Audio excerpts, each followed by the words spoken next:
Today's video, we're going to be going over the definition of motivation, as well as looking at what constitutes that, and then we're going to be looking at intrinsic motivation versus extrinsic motivation, and then we're going to be going over a couple of personal examples of leaders that have been good for motivating, and then how I myself have motivated others. So the definition of motivation is simply defined according to the text as the direction and intensity of one's efforts. So what does this mean? Direction is simply just what they are trying to seek out. What are they going to go do? So say that someone wants to be a swimmer, they're going to go seek out a swim team. Say someone wants to be a runner, they're going to go look at a group of runners and try to join them. That would be their direction of effort. Intensity of effort is, simply put, just how much effort that they're putting into that activity. That can be a number of things. That can be showing up early to practice to put in extra work, just the effort that's put into the workouts, making sure that they're not slacking off in any way, staying later after workouts to get extra work in, doing everything that's necessary to maintain their body in order for them to do better in the next workout. So all of those things would be considered the intensity of effort. Now, there's three other approaches to motivation that are also talked about in the text, and that is trait-centered orientation, situation-centered orientation, and interactional orientation. Trait orientation is simply just the personal characteristics of someone, and that is how that would look like is, if someone is big and they're fast, someone will say, oh yeah, they're really motivated to win, and they put in all this effort because of how their physical demeanor is. Some people are not as competitive as others. Some people are more aggressive than others. Those things usually point towards having more motivation. A situation-centered view would be looked at as what situation as the situation is the cause of the motivation. Two examples for this would be if you had to go and clean your room or to put up dishes. Now, you're not necessarily motivated to do those things because it's just not as desirable. It's something you have to do, but do you really want to do it? That is the real question. On the other hand, it's, oh, let's go get this done so that we can go do something fun later on. Say that, hey, we have to go to practice, but this practice will cause you to become a winner at the meet or at the game or anything like that. You have a lot more motivation to do that because of the outcome.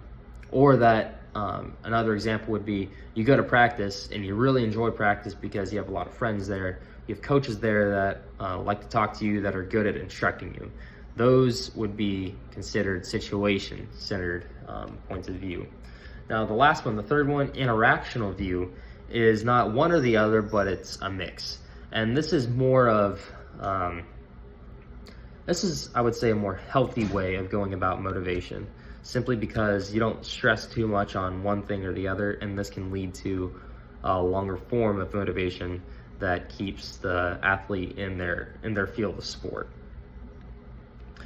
The difference between now going into intrinsic and extrinsic motivation. So intrinsic motivation is simply just what someone believes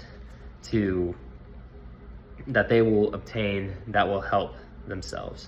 Now, this will be things like, hey, they're doing this because they want to get stronger, they want to get faster. They've been putting all this work simply for that. Those would be intrinsic motivational factors. Now, extrinsic motivational factors would be something like this person, if they win this event, then they'll get a certain amount of money for it, or their name will be put in history books or anything like that. So their motivation is not what comes out of the activity that has something to do with their pride in the activity, but more of what they get outside of the activity. So Now, a coach that has impacted my motivation based on their leadership style, definitely a democratic leadership style where one of my instructors when I was in technical school for the Air Force, he would always talk to us one-on-one occasionally after we were done with a bout of instruction or after we had been disciplined. And he would always check on us and make sure that we understood the purpose of why we were doing what we were doing, and never just, oh, let's get this done because I said that we need to get this done.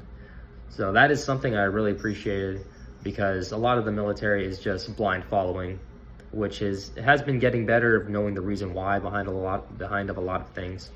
So that is, I can't say the instructor's name, but I really appreciated him for that, because not a lot of people were able to do that in the military during training, at least when I was there. Now, how I help motivate other people, I've used his example a lot. I'd rather have people know the why behind why they're doing what they're doing. So definitely a more democratic style of leadership, and I like to hear a lot of input from their side to see how they're feeling after a certain workout, or if they agree with the decision that was made, or if they have any other input that could maybe change the decision, so that way there's a better outcome. Now, how this can impact my career choice in the future, I would say that, because I'm looking to go into Homeland Security and do their CERT team, so basically their SWAT team, to motivate others to train more, because in that field of training, it has a lot to do with life and death. So if we don't train to a certain level and we don't study and see how mistakes can be made at those levels and how those mistakes can cost lives, then that's how I'd like to motivate people, is looking at reality and say, hey, this is where we need to be, and if this isn't where we are, then this is going to happen.